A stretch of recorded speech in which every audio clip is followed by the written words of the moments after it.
Welcome back to Las Vegas. It's Alex Belfield talking to the stars of the Strip, and we're back at Love at the Mirage, one of my favourite shows in the world.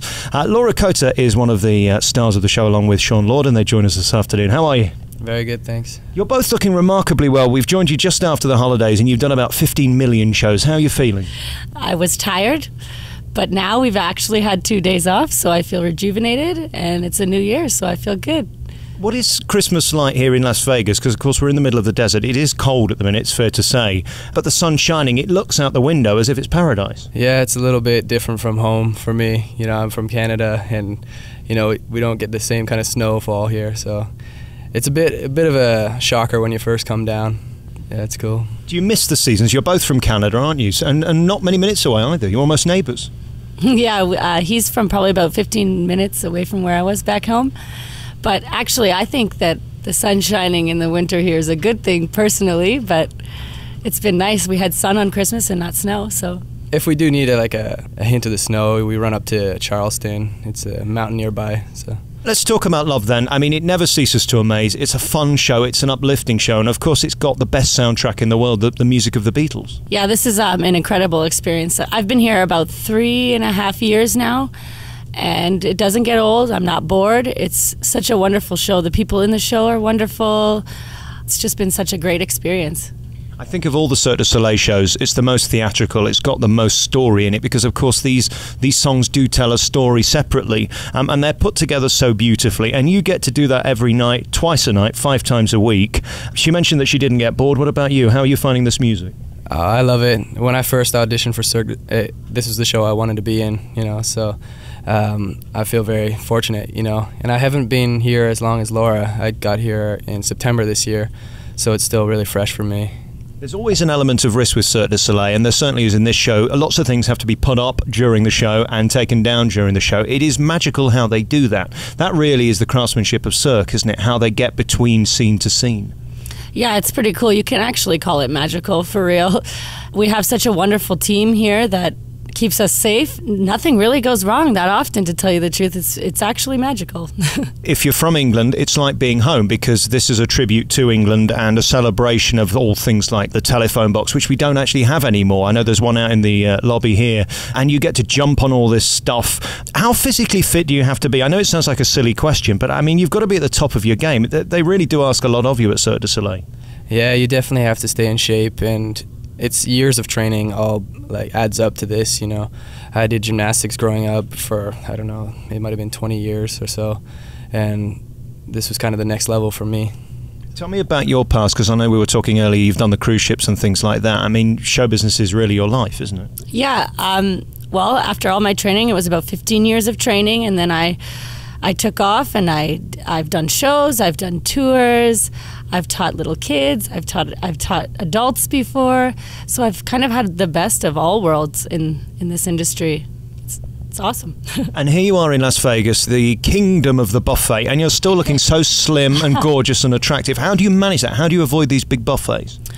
I don't avoid them, but what I do is I have a personal trainer at work, and we work together quite often to stay in shape and to make sure that I'm healthy for 10 shows in the week. Because there's a balance, isn't there, between being fit and having enough energy to do 2 shows. You've got to eat quite a lot to get through it.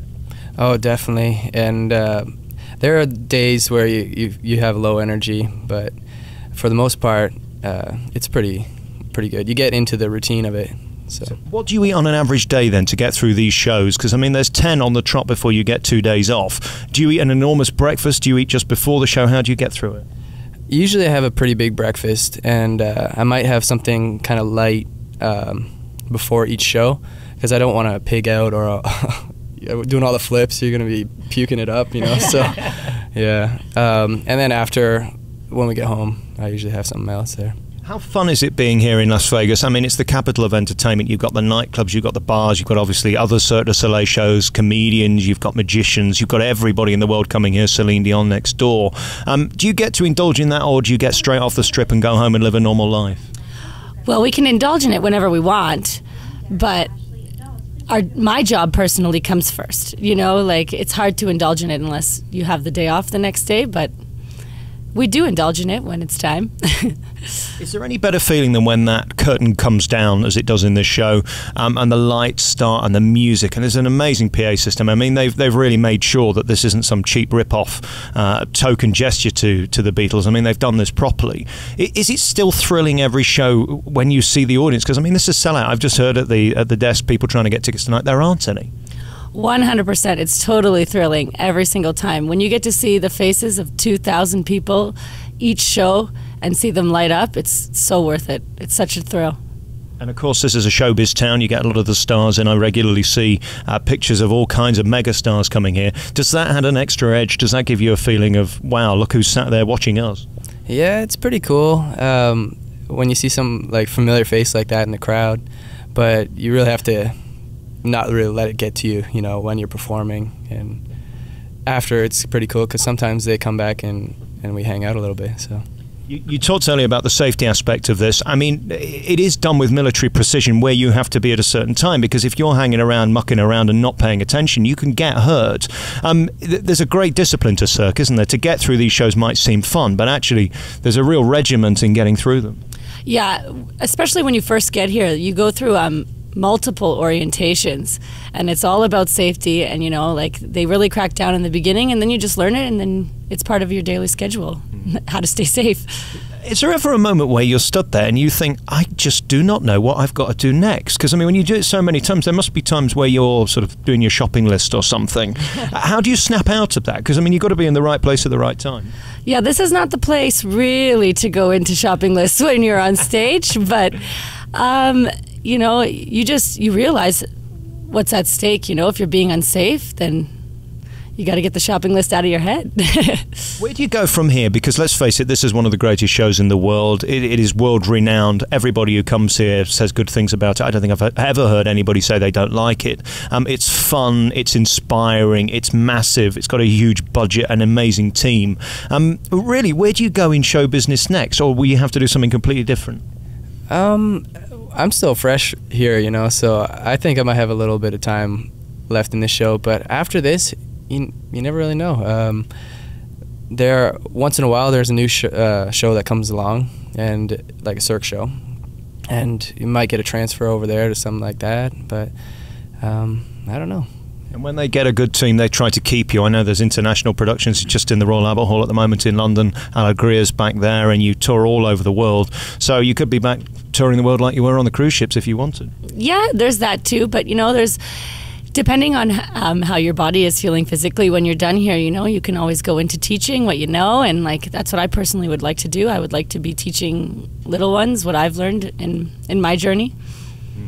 And finally, I always ask this question. I've been doing these interviews for nearly 10 years now in Las Vegas. What chance do you think I have of getting a job at Cirque du Soleil? Do you think maybe O would have me, or Zumanity maybe? It depends what you want to be. Oh, I'd like to do anything. It's whether I'm physically up to the challenge.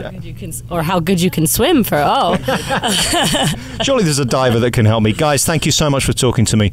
There's no greater show in the world if you love music and you love visuals and theatrics. That's the thing about this. It really does mold all those three things together and do them beautifully. Yeah, it's like I said, it's quite the experience, and I'm still having a good time, so I'll still be here for a bit. Well, I've seen you a couple of times in the show. I look forward to seeing you tonight. Of course, Sean Lord is here at Love at the Mirage, and Laura Cota as well. Thank you very much for talking to us, guys. Thank you.